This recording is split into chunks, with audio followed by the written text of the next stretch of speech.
Lectura del Santo Evangelio según San Mateo.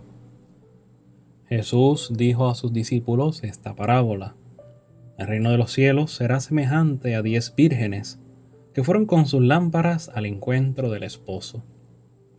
5 de ellas eran necias y 5 prudentes. Las necias tomaron sus lámparas, pero sin proveerse de aceite, mientras que las prudentes tomaron sus lámparas y también llenaron de aceite sus frascos. Como el esposo se hacía esperar, les entró sueño a todas y se quedaron dormidas. Pero a medianoche se oyó un grito: «Ya viene el esposo, salgan a su encuentro». Entonces las vírgenes se despertaron y prepararon sus lámparas. Las necias dijeron a las prudentes: «¿Podrían darnos un poco de aceite, porque nuestras lámparas se apagan?».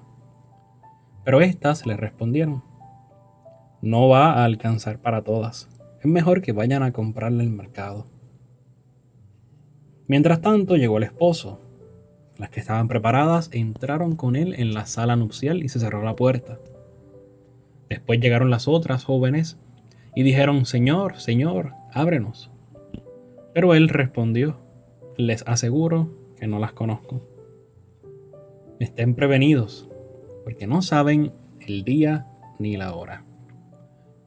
Palabra del Señor, gloria a ti, Señor Jesús. Pues bien, hermanos, el Evangelio de hoy nos presenta las parábolas de las 10 vírgenes, de las cuales se dice que 5 son sensatas, son prudentes, y 5 son necias. Esta parábola se refiere a una escena que resulta familiar al auditorio que escucha a Jesús. Y es que entre los hebreos la mujer permanecía unos meses en las casas de sus padres después de celebrados los desposorios. Pero más tarde el esposo se dirigía a la casa de la mujer, donde tenía lugar una segunda ceremonia que era mucho más festiva y mucho más solemne. Entonces desde allí se dirigían al nuevo hogar. Ya en la casa de la esposa, ésta esperaba al esposo acompañada por otras jóvenes no casadas. Entonces cuando llegaba el esposo, las que habían acompañado a la novia, junto con los demás invitados, entraban con ellos y cerradas las puertas, comenzaba la fiesta. Pues por medio de esta realidad, Jesús nos quiere presentar el reino de los cielos. El reino lo empezamos a experimentar en el mundo por la gracia que recibimos de parte de Dios. Pero lo experimentaremos en plenitud en el cielo, cuando estemos con Dios, cara a cara. Por otro lado, las vírgenes de esta parábola nos representan a nosotros, que también salimos al encuentro del Señor. Que en este caso el Señor es representado por medio de ese novio del que habla la parábola. Pero quisiera que nos fijáramos en un detalle, y es que las vírgenes no van con las manos vacías al esposo, y es que van con unas lámparas que se alimentan de aceite, porque evidentemente en aquel tiempo no habían baterías. Entonces sabemos que en la Sagrada Escritura todo tiene un sentido más allá de lo que dice el texto. Y esas lámparas que llaman las vírgenes hacen referencia a las buenas obras. Eso lo sabemos principalmente porque lo dice Mateo en su Evangelio un poquito antes. Dice: «Brillen así su luz ante los hombres, para que vean sus buenas obras». Pero también porque los padres de la iglesia, esos grandes teólogos de los primeros siglos, vieron en esas lámparas reflejadas las buenas obras. De igual modo, quisiera que nos fijáramos en otro detalle más del texto, y es que dice que como el novio tardaba, todas se durmieron. Y el dormir hace referencia a la muerte. Por tanto, lo que el texto quiere hacernos ver es ese peregrinar al cielo que todos experimentaremos después de la muerte. Y es que cuando vayamos al encuentro del Señor y nos presentemos ante el Señor para ese juicio particular que nos tocará a todos, lo único que tendremos para presentar ante ese juez son nuestras obras. Y ojalá y haya muchas obras buenas. Por eso decía San Juan de la Cruz: al atardecer de la vida nos examinarán en el amor. Y es que ese juicio particular que tú y yo tendremos que enfrentar en algún momento, no será otra cosa que examinar cuánto amamos o cuánto dejamos de amar mientras estuvimos en el mundo. El Espíritu Santo es aquel que se encarga de avivar la llama del amor de Dios en nuestra vida. Y nuestro testimonio cristiano, nuestra vivencia como hijos de Dios, Pues aviva esa llama del amor y mantiene la presencia del Espíritu Santo en nuestra vida.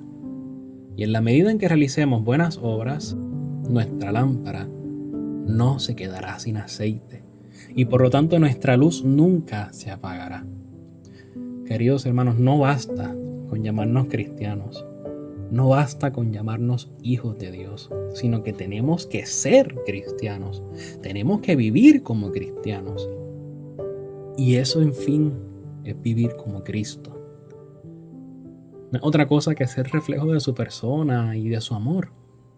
Pero para poder alcanzar este modo de vivir, es necesario una cosa, es necesario pedir la gracia de Dios, porque solos no podremos. Cuando muramos, que a todos nos va a tocar, tarde o temprano, tendremos que afrontar el juicio particular frente a ese gran juez y nos tocará presentar nuestras lámparas. Pues ojalá y esas lámparas estén repletas de aceite, estén repletas de buenas obras, para que podamos pasar a ese banquete de bodas que es el cielo. Ahora bien, si nuestras lámparas están vacías, pues nos pasará como a las vírgenes necias y no podremos pasar al banquete.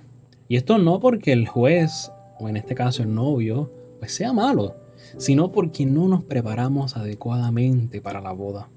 Y alguno se puede preguntar, pero ¿por qué las vírgenes prudentes no ayudaron a las necias? Si podían alumbrar juntas el camino. Sí, pero es que cuando lleguemos al cielo, te tocará a ti presentar tus buenas obras. Te tocará a ti estar frente al juez y decir en qué fallaste, en qué amaste. Te tocará a ti estar frente al juez y presentar tus buenas obras. No le toca a otro, te toca a ti. Por eso tenemos que ser cristianos, auténticamente cristianos. Por eso no meramente podemos llamarnos cristianos, sino que debemos actuar como tal. Ahí está la importancia. Recordemos que Dios no condena a nadie. Somos nosotros los que con nuestras malas decisiones y con nuestras malas obras, los que nos apartamos del amor de Dios. Pues si vemos que nos hemos apartado de Dios, corramos a su presencia y pidámosle misericordia para que transforme nuestra vida y nuestra podedumbre en una digna de esa vocación nuestra de hijos de Dios.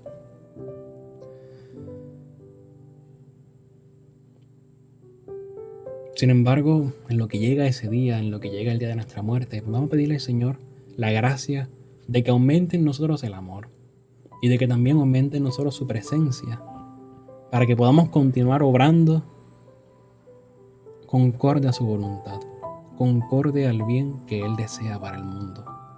Vamos a examinar nuestro corazón en este domingo y pidamos al Señor que nos conceda su misericordia, pero que también nos conceda su gracia. La gracia para ser buenos, la gracia para ser santos. El mundo tiene sed de bondad, el mundo tiene sed de santidad. Y el Señor espera que nosotros demos frutos de santidad. Pero solo no podemos. Necesitamos de su ayuda, necesitamos de su gracia. Pues vamos a pedírsela. Vamos a pedirle al Señor esa gracia. Señor, que seamos como tú. Señor, haznos como tú. Amén.